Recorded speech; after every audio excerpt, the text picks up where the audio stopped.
In May 1945, German military trains were no longer advancing toward the front. They slowly crossed destroyed cities, carrying emaciated soldiers who were returning from prisoner of war camps, makeshift hospitals, or roads saturated with refugees. In Berlin, Hamburg, and Cologne, smoke still rose between buildings torn open by bombs, while columns of men in torn uniforms walked between mountains of brick, burned wagons, and abandoned vehicles. In many neighborhoods, there was no longer any police officers, courts, or authorities capable of enforcing order. Women of different ages exchanged belongings or their own bodies for food and protection. Some men had spent weeks fleeing toward the west to avoid falling into Soviet hands. Others simply never appeared again.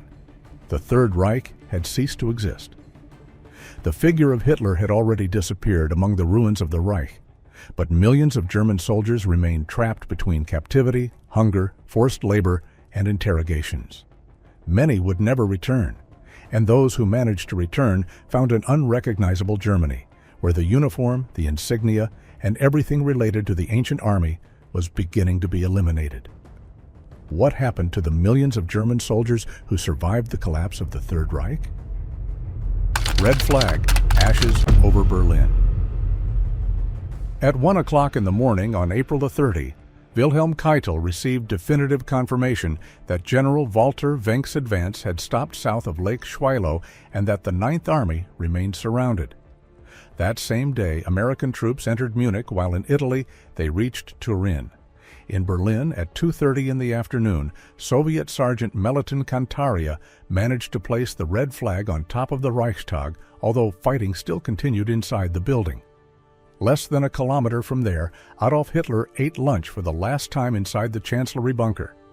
Shortly after, he ordered Joseph Goebbels, Martin Bormann, and the rest of his companions to leave. Minutes later, the silence inside the shelter confirmed that Hitler's end had arrived. Eva Braun died alongside him while the collapse of the Reich reached its final hours. The bodies were hurriedly carried toward the Chancellery Garden and destroyed while Soviet artillery continued striking the center of Berlin. At 10 minutes to 11 at night, the Soviet flag was already flying over the roof of the Reichstag. May 1945. Berlin remained covered by smoke, fires, and buildings torn open by the impacts of heavy artillery. The avenues were buried under pulverized bricks, twisted beams, destroyed trams, and remnants of makeshift barricades, while small groups of German soldiers continued resisting among basements and ruins. The Third Reich was still fighting, but its political structure had already ceased to exist. The facades appeared open like gigantic skeletons. Entire neighborhoods remained without water, electricity, or gas. Millions of cubic meters of rubble covered the German capital, and tens of thousands of people survived underground, sheltered in stations, tunnels, and half-collapsed buildings. In many streets, only blackened walls and solitary chimneys remained standing out among mountains of ruins. While Soviet troops advanced among the last pockets of resistance, General Hans Krebs crossed the lines to meet with Marshal Georgy Zhukov. He carried a specific request: to negotiate a truce. Zhukov rejected any partial agreement and demanded only unconditional surrender. Krebs then returned to the Chancellery bunker, where he found Martin Bormann and Joseph Goebbels determined to continue until the end. But General Helmuth Weidling had already reached another conclusion.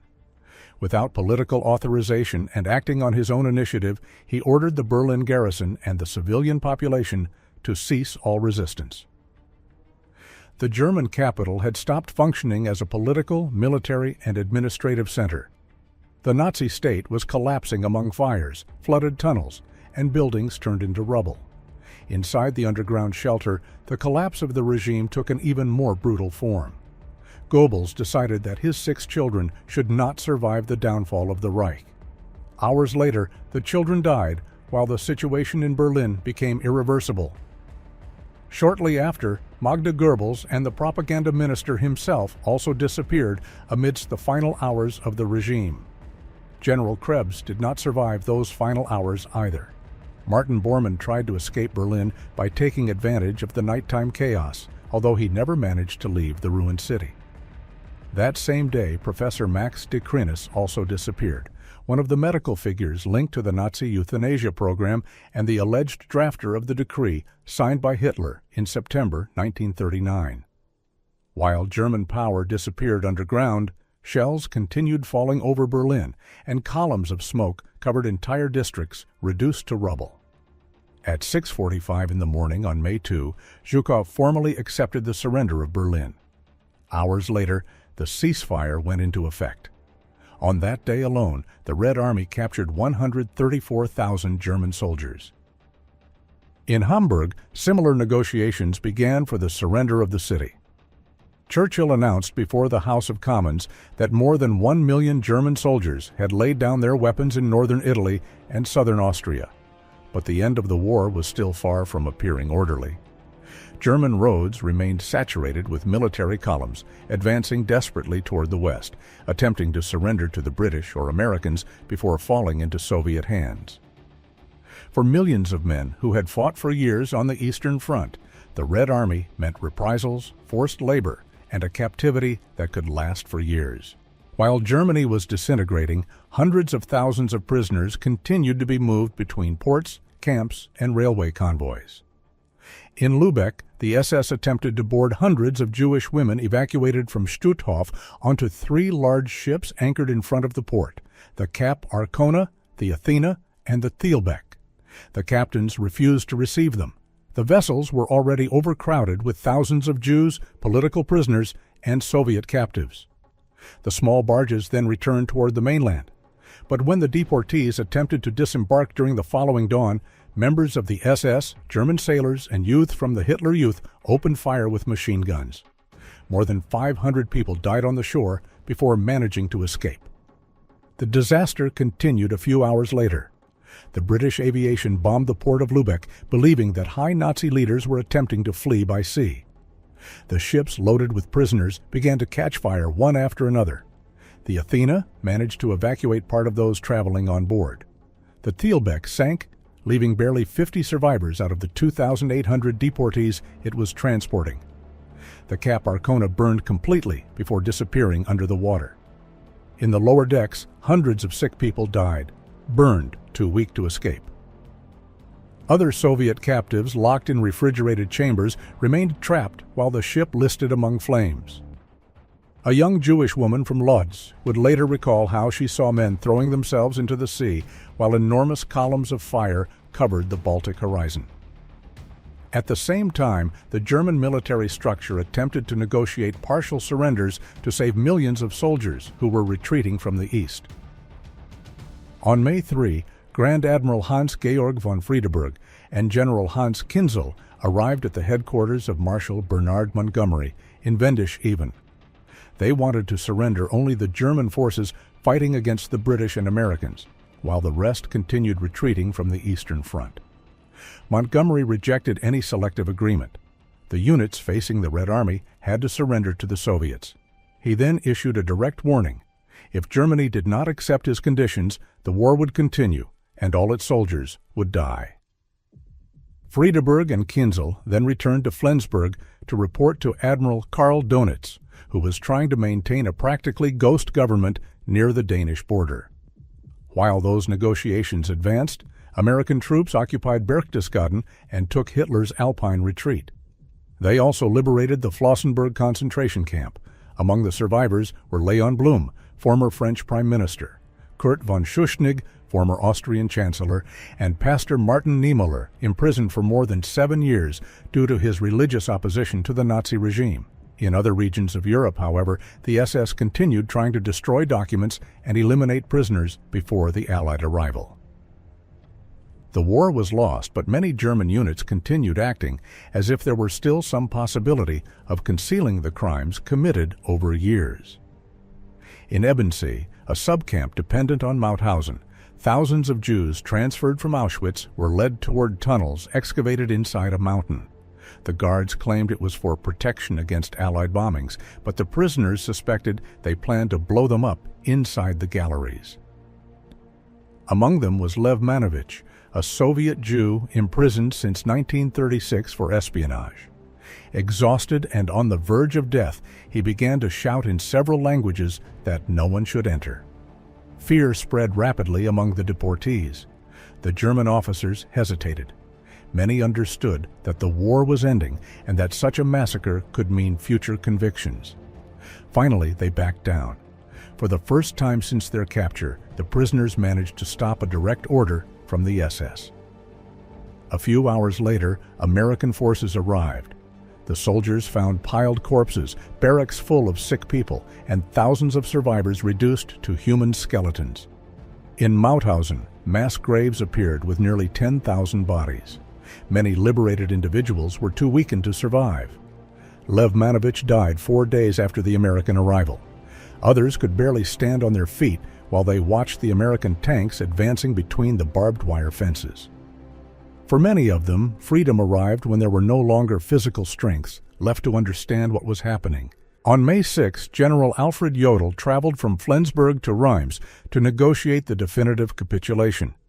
At first, he attempted to limit the surrender only to the western fronts, allowing millions of soldiers to continue retreating toward American lines. Eisenhower responded immediately. If Germany did not accept a total and immediate surrender on all fronts, the Allied command would completely close the western front and leave the German troops trapped in front of the Red Army. Jodl transmitted the ultimatum to Donitz. Shortly after, he received authorization to sign the absolute capitulation. At 1:41 in the morning on May 7, 1945, in the presence of Soviet General Ivan Susloporov and French General François Chavez, Alfred Jodl signed the German surrender. General Walter Bedell Smith did so on behalf of the Allies. The war was to officially end before midnight of the following day. But even then, the battles continued. In Czechoslovakia, German units continued fighting near Olomouc and Prague. In the Baltic, entire groups attempted to escape by sea. In Scotland, the German submarine U-236 sank 2 Allied cargo ships a few hours before the official end of the war, causing the last naval deaths of the European conflict. Broken honor, the fate of the vanquished. The worst atrocities of a war do not always occur during combat. In many cases, they appear afterward when one of the sides has already been defeated and its men are left completely defenseless. A soldier can still discharge his rage in the middle of a battle, but the situation changes radically when the enemy has surrendered their weapons and depends entirely on whoever guards them. It is at that moment when the victor possesses absolute power over the prisoner. Precisely to prevent abuses derived from that situation, the international community approved the Third Geneva Convention of 1929. That agreement prohibited humiliations, physical violence, and ill treatment against captives, in addition to establishing specific rules regarding accommodation, food, and medical care. However, during the Second World War, those provisions were violated so constantly by practically all sides that they ended up losing much of their original meaning. The German army had executed, degraded, and starved to death enormous quantities of prisoners of war, especially on the Eastern Front. Millions of Soviet soldiers captured by the Wehrmacht were confined in extreme conditions, used as labor, or abandoned without sufficient food. When the war began to reverse and millions of Germans began to fall prisoner to their enemies, the desire arose in many sectors to apply similar reprisals against them. The end of the conflict did not only mean the military defeat of the Reich, it also opened the possibility of settling scores after years of occupations, executions, and massive destruction. In numerous Allied armies, from ordinary soldiers to political leaders, there was a feeling that Germany had to pay for what had happened in Europe. Winston Churchill recounted years later an episode that occurred during the first conference of the Big Three in Tehran at the end of 1943, which clearly showed the atmosphere surrounding the question of German prisoners even before the end of the war. During a dinner held on the second day of meetings, Joseph Stalin proposed extreme measures against tens of thousands of captured German officers. Churchill, who knew perfectly well about the massacres of Polish officers in Katyn committed by the Soviets at the beginning of the war, reacted immediately with indignation. He declared that the British people would never accept such massive reprisals and openly rejected that proposal. Churchill could not bear to continue listening to that. According to his own account, he responded that he preferred to be taken to the garden immediately, and face that fate rather than stain British honor by participating in such a crime. At that moment, Franklin Roosevelt tried to ease the atmosphere with a comment that ended up causing even more tension. The American president suggested reaching an agreement on a smaller number, perhaps 49,000. Although he apparently said it in a joking tone, the comment was particularly disturbing due to the context and Stalin's reputation. Before Churchill could respond, Elliott Roosevelt, son of the American president and also present during the dinner, intervened supporting the idea. He said that when the Soviet armies advanced from the east and the Western allies from the west, the soldiers themselves would solve the problem, not only with those officers, but also with hundreds of thousands of additional Nazis. The response provoked the immediate reaction of Stalin, who stood up to embrace Elliott Roosevelt and toast with him. Churchill was completely scandalized. He looked directly at the son of the American president and told him that he could never forgive him for such a statement. He then furiously left the room while Stalin and Vyacheslav Molotov tried to catch up to him, assuring him that everything had been only a joke and that he was taking the conversation too seriously. The episode revealed something deeper than a simple diplomatic discussion. It showed to what extent the idea of extreme reprisals against Germany circulated even among some of the most powerful men in the world while the war was still continuing. The conversation also left an unsettling impression due to the attitude of Roosevelt himself. His comments were much harsher than what many publicly expected from him. In fact, when the Allied leaders met again more than a year later in Yalta, Roosevelt mentioned the idea of executing German officers again, demonstrating that the matter had not completely disappeared after that dinner in Tehran. Churchill perfectly understood the political and moral danger that situation represented. It was one thing for direct victims of Nazism to seek revenge after years of suffering, and another completely different thing for the main world leaders to promote mass executions or indiscriminate reprisals against defeated soldiers. For Churchill, moreover, there was another concern. History would also judge the actions of the victors. The treatment given to millions of captured Germans could end up destroying the moral superiority that the Allies claimed to represent against the Nazi regime. Precisely for that reason, he reacted with such harshness during the conversation in Tehran. He understood that once the war was over, the behavior toward the vanquished would become a historical question of enormous importance. Under barbed wire, millions await oblivion. More than 10 million German soldiers ended up in captivity under Allied control before and after the end of the war. At first glance, it could be assumed that the majority fell into Soviet hands due to the gigantic dimension of the combats developed on the Eastern Front. However, the figures showed another reality. The Red Army captured around 3,155,000 men, while the American forces took nearly 3.8 million and the British approximately 3.7 million.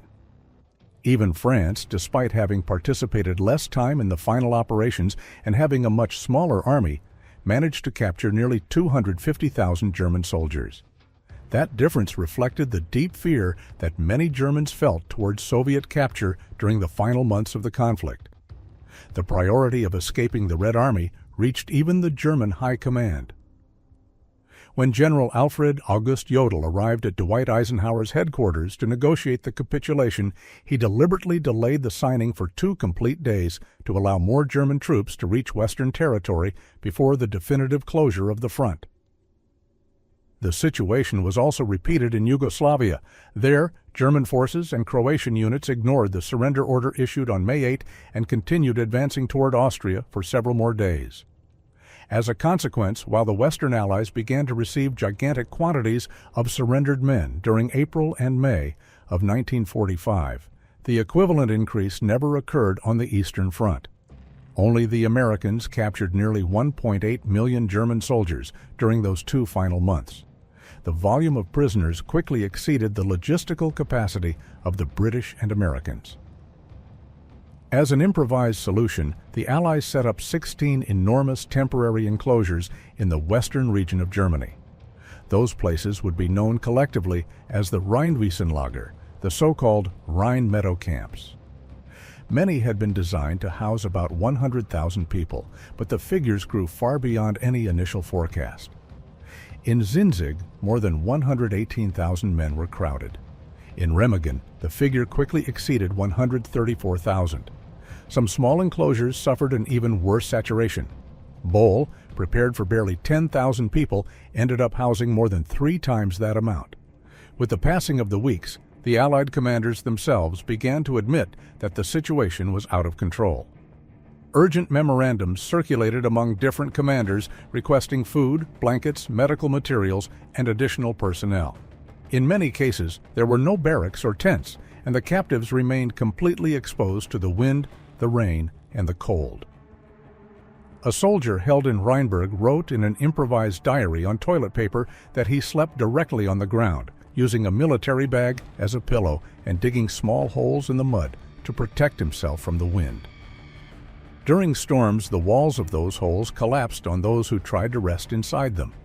The absence of shelter was aggravated by the extreme shortage of clothing and basic equipment. Many prisoners had been stripped of part of their regulation uniform after capture and kept only the clothes they were wearing. In numerous cases, the garments were completely inadequate to withstand the constant humidity and cold. In Heidesheim, there were even boys barely 14 years old interned still in pajamas. They had been arrested during night raids under suspicion of belonging to the so-called werewolves, fanatical groups that intended to continue the underground resistance after the German defeat. They were taken directly to the enclosure without appropriate clothing or personal belongings. The sanitary conditions worsened the situation even more. The prisoners lacked practically any facilities to wash themselves, and the latrines consisted of simple pits dug into the ground. In Rheinberg, some captives described the enclosure as an immense open-air sewer where men did their needs in any available corner. In Bad Kreuznach, certain areas ended up converted into surfaces covered with mud mixed with urine where the soldiers had to sleep every night. Toilet paper was so scarce that many used German bills to clean themselves, especially after rumors began to circulate about the future withdrawal of the Reich currency. Food quickly became another source of despair. When the Remagen camp opened, the initial ration was equivalent to a single loaf of bread for 25 men. Later, it increased to 1 loaf for 10, although it was still insufficient to physically sustain thousands of captives weakened by previous combats and marches. In Bad Kreuznach, entire weeks passed without receiving bread. The daily distributions consisted only of small quantities of vegetables, a few spoonfuls of fish, a few dried prunes, a little jam, and several crackers.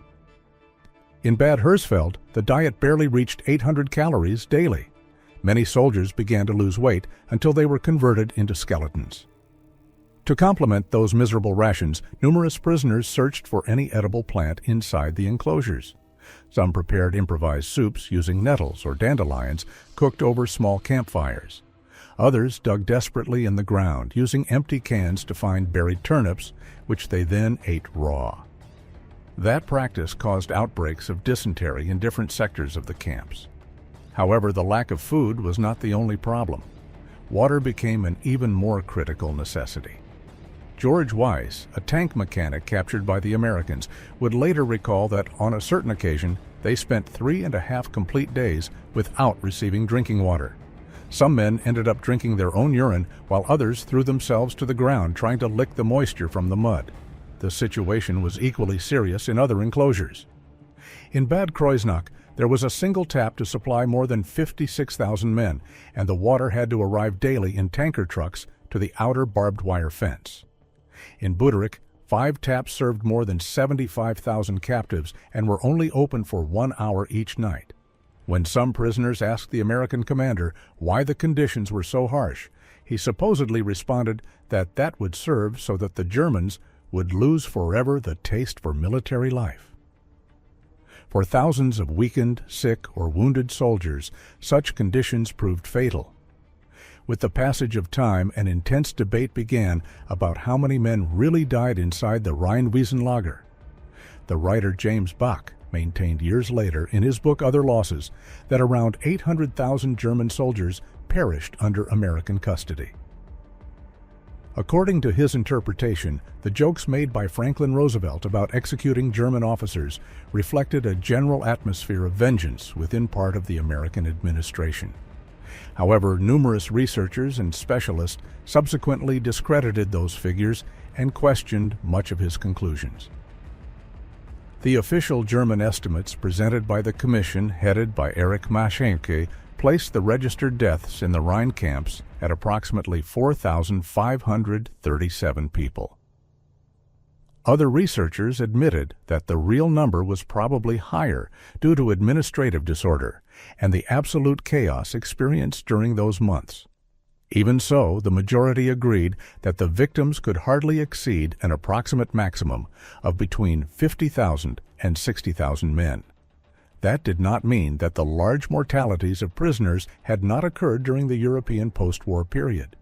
It simply indicated that the worst scenario did not develop in the enclosures controlled by the British and Americans. The real disaster awaited further east, within the territories dominated by the Soviet Union. The long winter prisoners of the East. Many German soldiers captured by the Red Army were not even transferred immediately to permanent camps. First, they had to endure very long forced marches through devastated territories, walks that on occasions extended for more than a week without regular access to food or water. Of the approximately 3 million prisoners taken by the Soviets during the war, more than a third did not survive captivity. In Yugoslavia, the figures were even more devastating proportionally. Near 80,000 German prisoners died executed, abandoned to hunger, deprived of medical treatment, or pushed toward deadly marches. Approximately 2 out of every 5 captives never returned. The difference with the West was enormous. A German soldier captured in Soviet territory had incomparably higher chances of dying than one captured by the British or Americans. That reality explained the terror that Soviet capture provoked among German soldiers during the final months of the war. Part of that mortality had a direct relation with the material destruction of Eastern Europe. The Soviet infrastructure had been devastated after years of invasion and continuous combat. The railway lines were destroyed, the roads barely worked, and the distances within the Soviet Union were immense. Tens of thousands of captives traveled enormous distances on foot, crossing snow, mud, and extreme temperatures. Supplies were scarce even for the Soviet population and for the Red Army itself. However, the main cause of so many deaths was not only material precariousness. The fundamental problem was another. Very few people in charge of those men really cared whether they survived or not. During the entire war, the Soviet regime had fueled a fierce hatred toward Germany and toward anything related to the Germans. The propaganda disseminated among soldiers and civilians portrayed the invaders as monstrous creatures responsible for the destruction of entire cities, millions of deaths, and unimaginable atrocities committed on Soviet soil. In the military newspaper Krasnaya Zvezda, poems and articles intended to intensify that feeling constantly appeared. Alexei Surkov published texts such as Hate, whose closure expressed an extreme call against the German enemy. In Pravda, Konstantin Simonov disseminated poems such as Kill Him, where he encouraged Soviet soldiers to fight the Germans with absolute harshness every time they encountered resistance in front of them. Other Soviet writers also participated in that campaign of total hatred. Mikhail Sholokhov and Vasily Grossman wrote articles and reports intended to harden even more the Soviet perception of Germany. But no name remained so associated with that propaganda as Ilya Ehrenburg. His texts were reproduced thousands of times among the Soviet troops, and many soldiers could repeat them from memory. Ehrenburg constantly insisted that the Germans were not human beings and that the word German should become the worst curse imaginable. In one of his appeals, he wrote that if a Soviet soldier had not killed at least one German during the day, then he had wasted that day. The dehumanization was absolute. In different articles, Ehrenburg described the Germans as slugs, rats, scorpions, mad dogs, or infectious bacteria. In the same way that Nazi propaganda had reduced the Slavs to the category of Untermenschen, the Soviet machinery transformed all Germans into a plague deserving of extermination. That rhetoric did not remain only on paper.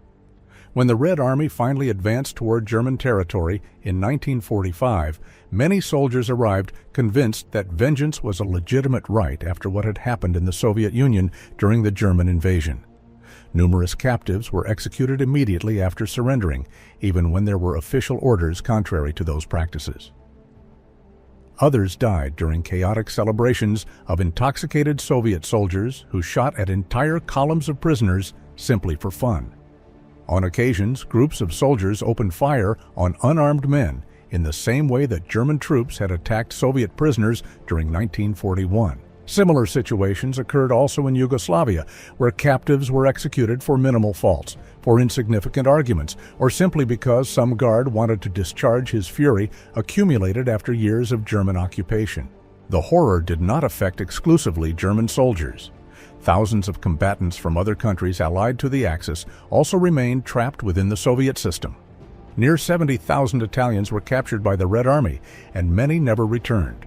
More than 309,000 Romanian soldiers disappeared on the Eastern Front, although it could never be determined with precision how many actually reached the formal condition of prisoners.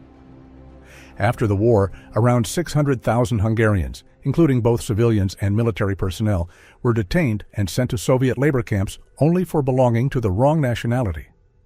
The humiliations began from the very moment of capture. Soviet soldiers had a particular obsession with watches, rings, and objects of value. Then came the systematic looting of clothing and military equipment. Zoltán Toth, a Hungarian doctor captured after the fall of Budapest in February of 1945, would later recall that any prisoner who still kept good boots ran a mortal risk. According to his testimony, some Soviet soldiers set those men apart from the column, shot them, and then took their boots before abandoning the bodies. After the initial looting, a prolonged period of continuous privations began. Unlike many Western logistical problems, in numerous cases the lack of food and water within the Soviet systems was deliberate. The captives were constantly punished by those who guarded them. Hans Schütz, a German soldier captured in the eastern part of Germany, related that during a march toward the east, some civilians came out to the roads carrying milk and sandwiches for the prisoners. The Soviet guards responded by shooting at the pots and containers to destroy the food in front of the hungry captives. The milk ended up spilling onto the mud while the prisoners watched without daring to pick up anything. Water was equally difficult to get. Many men survived eating snow during the winter or stealing small remnants of liquid when they found some puddle or abandoned container. Diseases spread rapidly, and medical treatments were minimal. In some camps, according to different testimonies, Soviet doctors withheld medications and used them to exchange them for favors or belongings. Hunger reached extreme levels. Some captives ended up catching stray dogs, cats, or even rats to try to feed themselves. Others used small pieces of bread as improvised bait to catch animals inside the barracks. The starvation was prolonged for whole months. Zoltán Toth worked in an improvised medical center within a gulag during 1946 and claimed to have seen extreme scenes inside the camp morgue, where hunger had driven some prisoners to unimaginable levels of degradation. When he reported that to the main doctor of the camp, he received only a cold response. "If you had seen what happened here a year ago." For many prisoners, surviving depended solely on physically resisting enough not to collapse before the others. Some captives were liberated relatively soon, especially starting from 1947. However, the majority remained held until 1950, when Stalin authorized a partial amnesty intended for those who had proven to be good workers. Others were reclassified as political prisoners and continued detained even after that date. Some did not regain freedom until the new amnesties promoted by Nikita Khrushchev after the death of Stalin in 1953. The last groups returned to Germany still in 1957, 12 years after the end of the war. Many of the men who returned were barely shadows of those who had departed years before. They had worked for long seasons in remote mines, forests, railways, tanneries, collective farms, and Soviet factories. Heinrich von Einsiedel later described the scenes he saw inside one of the first return trains. He remembered bodies reduced to skeletons, men consumed by dysentery, gray faces, dull eyes, and figures incapable of standing firm without support. According to him, those survivors seemed like human remnants, slowly destroyed by years of exhaustion, hunger, and forced labor. Lost Lands, the German Exodus. In 1943, while the war was still continuing, Winston Churchill, Franklin Roosevelt, and Joseph Stalin began to discuss how Europe would look when Germany was defeated. One of the central questions was the future of Poland. Stalin intended to keep the eastern Polish territories occupied by the Soviet Union, and the British and Americans sought to compensate for those losses by giving Poland extensive German regions to the west. None of the powers considered it necessary to consult the German population living in those regions. The Atlantic Charter had promised to respect the will of the peoples affected, but that promise ceased to apply when the future of Germany was discussed. The British Foreign Minister himself defended that contradiction before Parliament, affirming that certain provisions of the Charter concerned both victors and vanquished, but that Germany could not claim any of those rights for itself. While millions of soldiers kept fighting and enormous areas of Europe continued to burn, the borders of the continent were already being redrawn over maps laid out in conference rooms. The negotiations continued later in Yalta and were finally consolidated in Potsdam during the summer of 1945. As a result, all German territories located east of the Oder and Neisse rivers would be given to Poland. That decision affected entire regions that had belonged to Germany for centuries: Pomerania, East Brandenburg, Upper and Lower Silesia, most of East Prussia, and the port of Danzig. More than 11 million Germans lived in those areas according to official figures. For them, the end of the war would not simply mean the collapse of the Reich, but also the definitive loss of their homes. The Allied leaders considered it impossible to maintain large German minorities within the new Poland. Hitler had repeatedly used the existence of Germanic communities outside the Reich as a pretext to intervene militarily in other countries, and now the victors were determined to prevent that from happening again. Churchill crudely summarized that stance during the Yalta discussions. Poland, he said, should not be stuffed with German food until it suffers indigestion. Behind that phrase was hidden a gigantic decision. Millions of people would be expelled from the lands where they had lived for generations. When some representatives expressed doubts about the viability and brutality of such a human displacement, Stalin responded with indifference that a large part of the German population had already fled out of fear of the Red Army. In part, it was true. As Soviet troops advanced from the east, endless columns of civilians abandoned entire towns and cities. Full families escaped with improvised carts, pack animals, or simple suitcases dragged over roads covered in snow and mud. But millions were still there. At the end of the war, about 4.4 million Germans still remained in those territories, and more than an additional million would return later, hoping to rebuild their lives among the ruins.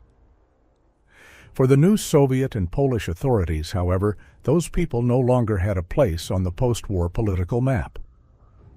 While international conferences kept discussing diplomatic details, on the ground, the expulsions had already begun. The Soviets and the Poles did not wait for a definitive peace treaty to exist.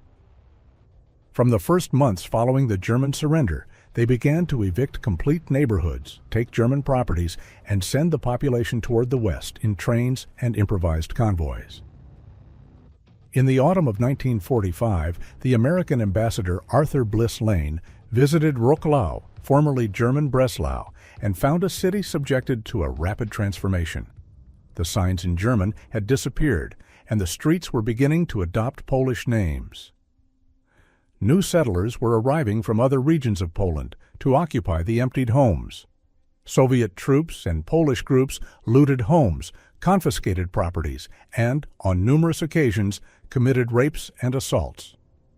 In cities like Szczecin, Gdansk, and Wrocław, many Germans were confined to closed sectors or provisional ghettos that made it easier for the Polish authorities to take houses, businesses, and goods without obstacles. Others were sent to internment camps where they awaited subsequent deportations or were used as forced labor. The violence was not limited to Poland. In Czechoslovakia, during the spring and summer of 1945, the expulsions began in an even more chaotic way. Hundreds of thousands of Sudeten Germans were pushed toward the borders in improvised operations driven by the resentment accumulated during years of Nazi occupation. Many of those expulsions were not even initially organized by central governments. They arose from local authorities, militias, and civilian populations eager to expel the Germans before any international body could intervene. The speed with which they developed demonstrated the climate of hatred that dominated the region in those months. In Poland, the situation reached a gigantic scale. Only during the last 2 weeks of June of 1945, more than 274,000 Germans were illegally expelled across the Oder River into German territory, according to official Polish records. Men, women, and children crossed improvised borders carrying minimal baggage, while behind them remained entire towns emptied of German population. Many families were separated in the midst of the deportations. Others disappeared during the journey. The railway chaos, the lack of food, and the lootings turned each transfer into a constant struggle to survive. However, the Potsdam Declaration did not stop the process. On the contrary, it ended up legitimizing it. Although it demanded temporary moderation, it officially recognized that the population transfers had to be carried out. Poland and Czechoslovakia interpreted that as a political authorization to continue. The expulsions only decreased partially, while new systems of mass deportation were organized. Closed bridges, march or die. On Sunday, July 1, 1945, toward 5:30 in the afternoon, Polish soldiers entered Makuswerdir, a Pomeranian village inhabited almost entirely by Germans. The order was immediate. The neighbors had 30 minutes to gather what was indispensable and abandon their houses. As most of the men had died or remained missing from the war, the population was formed above all by women, children, and the elderly. In the midst of fear, they began to put clothing, shoes, family photographs, and objects of value into bags, wheelbarrows, and small carts. Then they gathered in front of their homes and on the main road of the village. Under Polish vigilance, they initiated a march toward the new Polish-German border, situated about 60 kilometers away. Among those expelled was Anna Kajentop, wife of a peasant and mother of 3 children. Years later, in a sworn statement presented before the German government, she related what they lived through during the journey. The march lasted 6 days and crossed a region still marked by the war. The road was full of remnants abandoned by previous columns of refugees. Shortly after Landsberg, they found the first corpse, a woman with a bluish face and a body bloated by decomposition.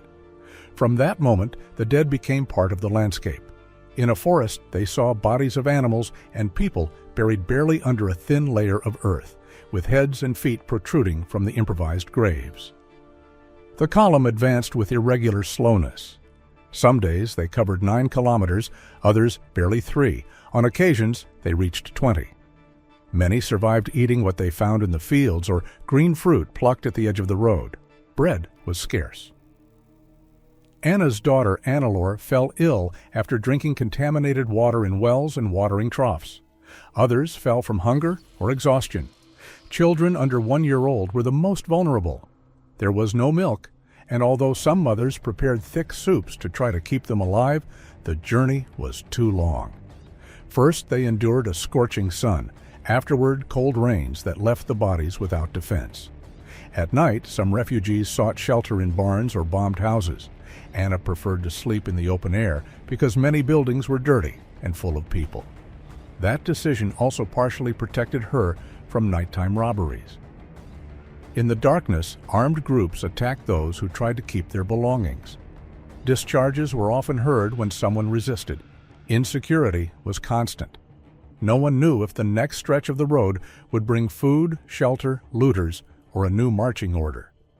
On one occasion, Anna and her group were stopped by several armed men. Then they witnessed a scene that remained engraved among the expelled. 4 Polish soldiers tried to separate a young girl from her parents. The family clung to her desperately. The soldiers hit the parents with the butts of their rifles, especially the father. The man lost his balance, was pushed down an embankment, and fell to the ground. One of the Poles raised his submachine gun and fired several times. For an instant, everything remained in silence. Afterward, 2 women ran toward the dying body while the 4 soldiers disappeared among the trees. Anna believed that those men wanted to rape the young woman. although it was also possible that they were trying to take her away for forced labor. On those roads, both things could mix. Numerous testimonies gathered later by the German Ministry for Expellees, Refugees, and War Victims described similar cases. Women and girls were separated from their families during the march and sent to local farms or factories. Once isolated, they remained under the control of soldiers, foremen, or guards who could abuse them repeatedly. Expulsion was not only loss of territory, it was also complete exposure to the violence of anyone who had a weapon or an order. Something similar occurred near Tamsil. The expelled had to pass through a corridor formed by Polish soldiers. From there, they pulled people out of the column and sent them toward nearby farms with their carts and belongings. No one knew exactly what that selection meant, but everyone feared the worst. The mothers clung to their daughters and cried. When some refused to obey, the soldiers hit them with whips and rifle butts. The screams were heard from afar.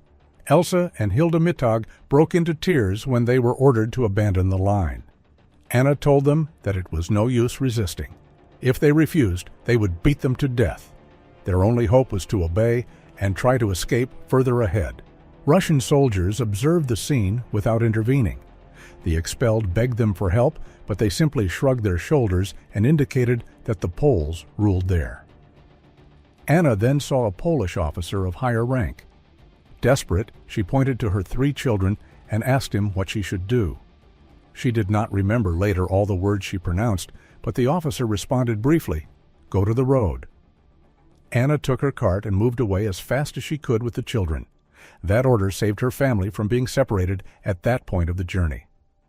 On July 6, Anna Kientov and her children finally arrived at Kustrin, now called Kosterzyn-Odrzański.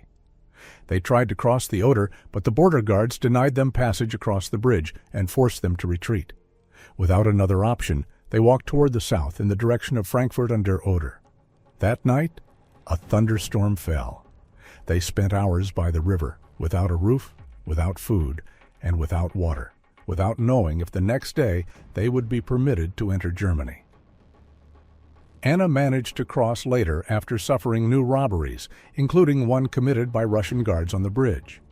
Compared to other expelled, she was lucky. She arrived relatively quickly and without serious injuries. Many German civilians could not cross.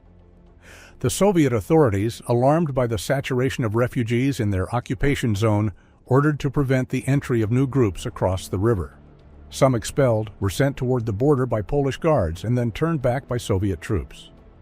A witness related that he was expelled on June 25, 1945, escorted to the border, and forced afterward to return to his village when the Soviets disarmed the Polish guards. The following week, he had to repeat exactly the same process. Thousands of Germans remained marching from one side to the other, driven like cattle between territories that no one wanted to receive.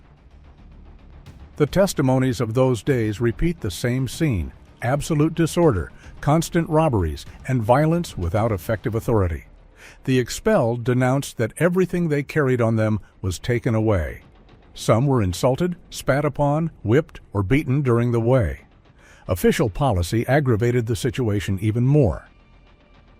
According to the rules of the Polish government, Germans could not take more than 500 Reichsmarks out of the country, nor carry other currency. Nor were exceptions made for those who had supported Poland or had opposed Nazism. German anti-fascists and Jews were treated the same as any other German. What defined their destiny was not their conduct during the war, but their German origin. At the beginning, the expulsions were improvised and violent. In many places, they were carried out simply to empty towns and facilitate the looting of their goods.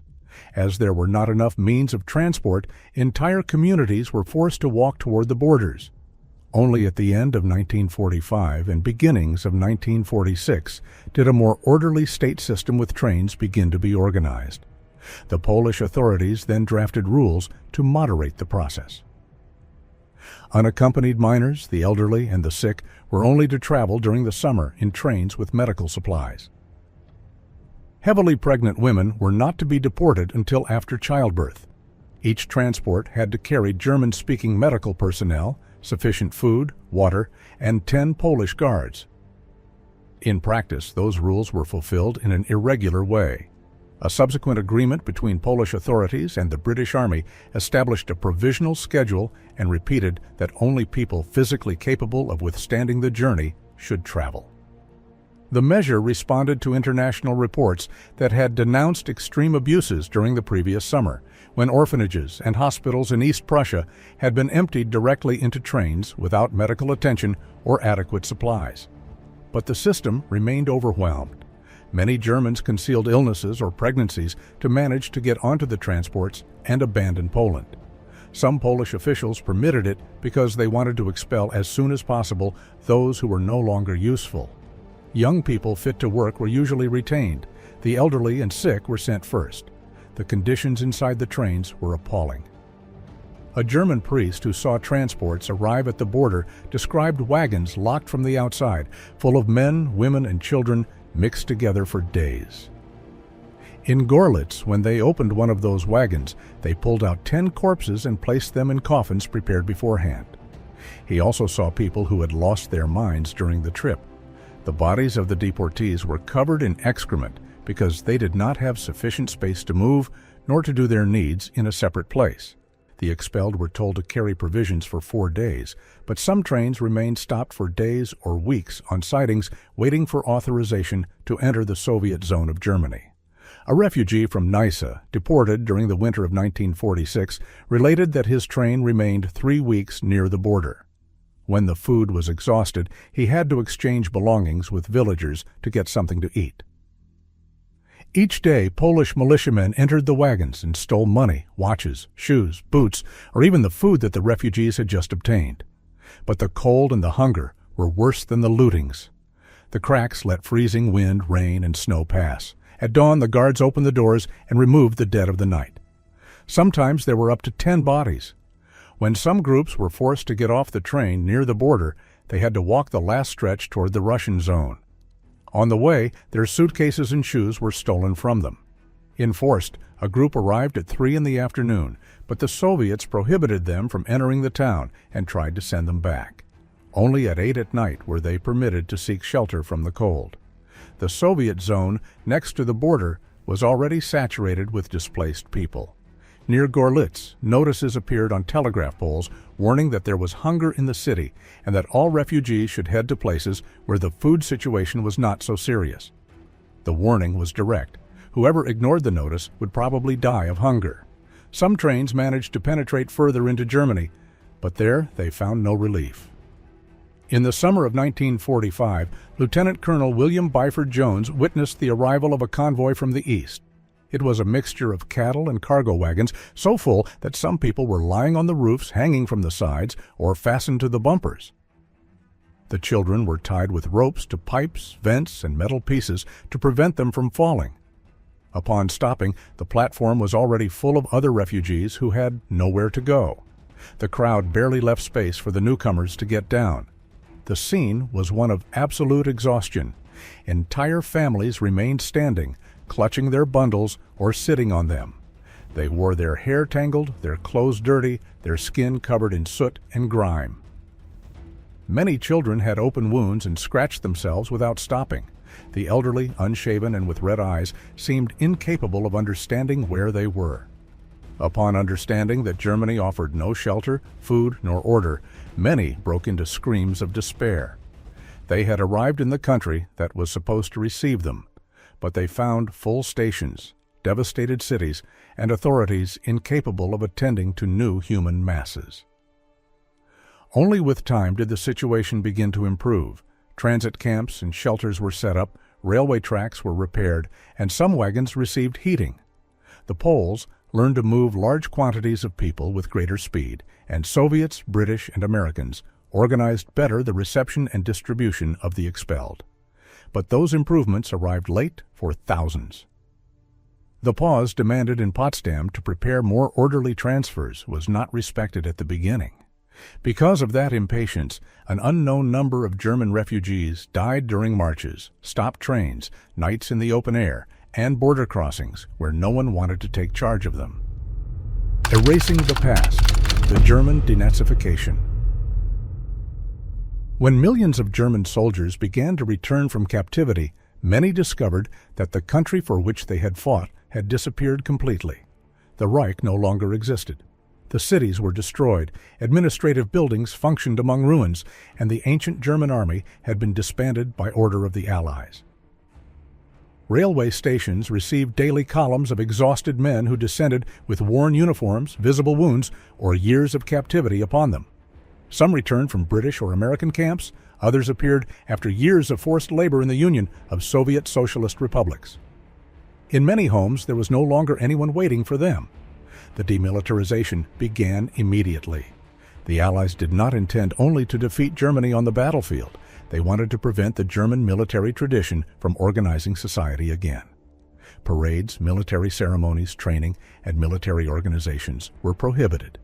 Medals, plaques, monuments, and symbols linked to the ancient army were removed or destroyed. Only police officers and firefighters could keep certain official uniforms. In libraries and bookstores, texts considered militaristic or favorable to violence were confiscated. In the British zone, teachers who wished to keep their positions had to formally commit not to glorify war, nor prepare students for future military campaigns. The denazification was even more complex. At the end of the war, the Nazi Party had nearly 8 million members. The Allied authorities needed to determine who had participated actively in the system and who could continue working within the new Germany. For that purpose, they distributed millions of political questionnaires known as Fragebogen. Some versions had 131 questions. Others reached 133, distributed over 12 pages. Each citizen had to declare whether they had belonged to the NSDAP, held positions, participated in National Socialist organizations, or received benefits from the regime. According to the answers, people could be classified as major offenders, offenders, lesser offenders, followers, or exonerated persons, categories that directly influenced access to employment, housing, rationing cards, and civil rights. The volume of files soon became unmanageable. In the American zone, certain offices managed to receive up to 14,000 questionnaires daily during 1945. There was a lack of officials, electricity, organized archives, and time. A simple document found in a basement could completely destroy a person's declaration. In Hamburg, 5 tons of membership cards appeared stored in damaged buildings. In Stuttgart, the British found complete lists of teachers who had attended political indoctrination courses during the Third Reich. Each recovered file opened new investigations. Many tried to hide their past. In Kassel, Erna Moller denied having belonged to structures of the party.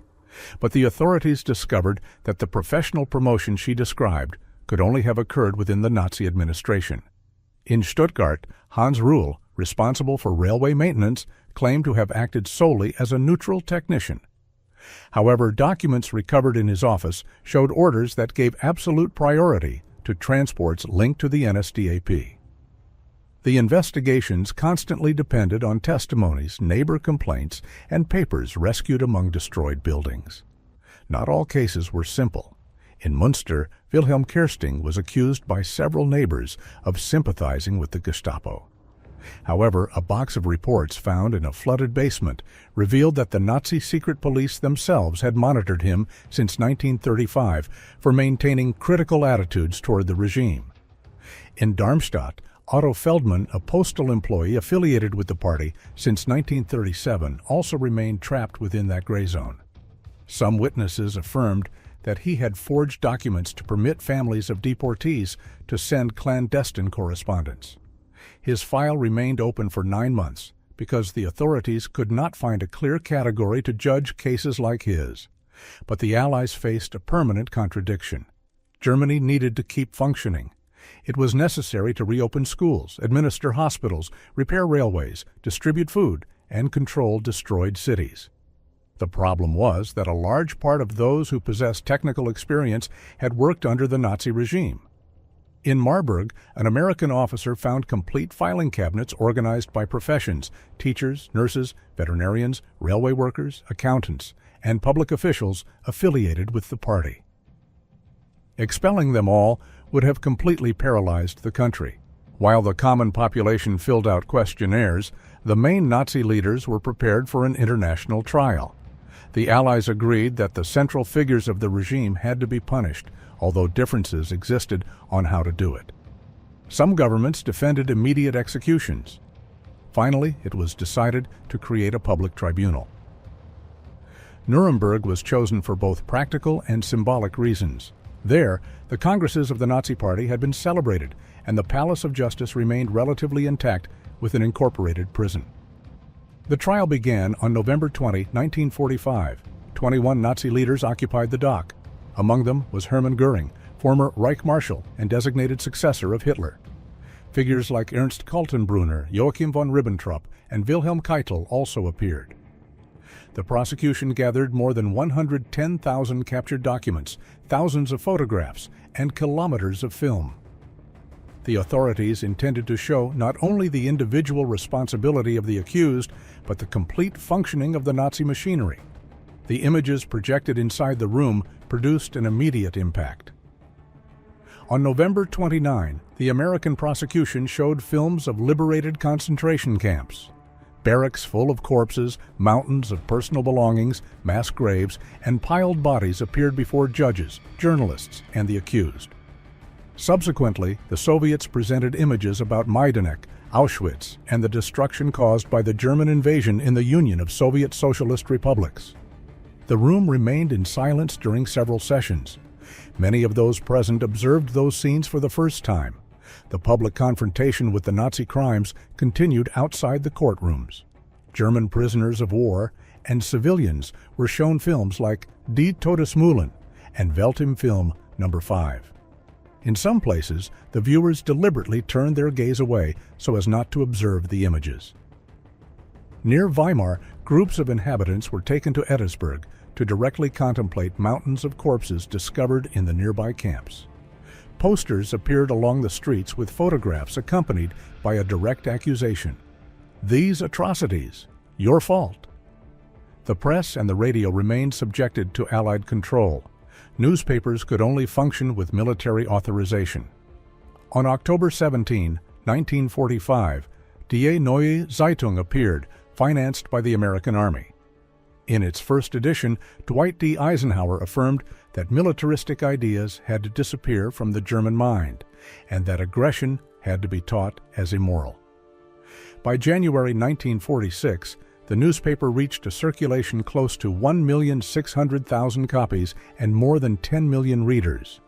Many of its editors were German Jews who had returned from exile in the United States. In the Soviet zone, the process followed another path.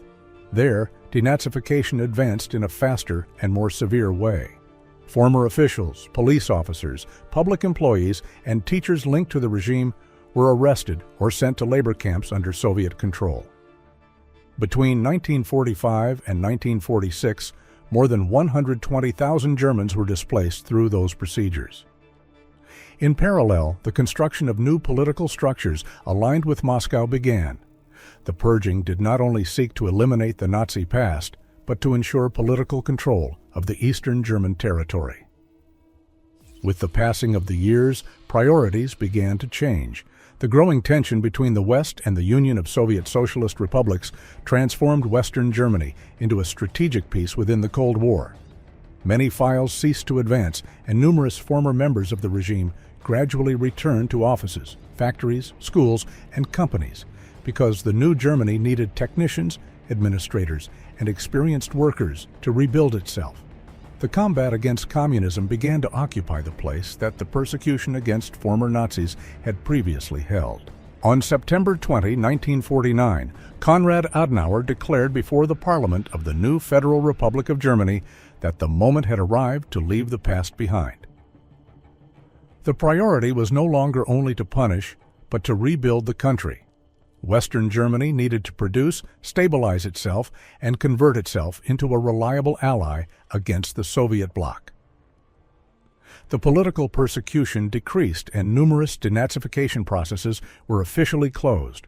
Thus ended the destiny of millions of German soldiers. Some died in captivity. Others disappeared forever in the Union of Soviet Socialist Republics. Many returned mutilated, sick, or psychologically destroyed. Others returned to unrecognizable cities, incomplete families, and homes turned into rubble. In numerous houses, the military photographs had disappeared from the walls, and many insignia remained hidden in drawers or boxes buried among war memories. Those who managed to reintegrate had to do so within an occupied and watched Germany, where the military past had ceased to represent prestige to convert itself into a motive for suspicion and silence. The war had ended in May 1945, but for them the defeat continued for years, among questionnaires, interrogations, silence, and ruins.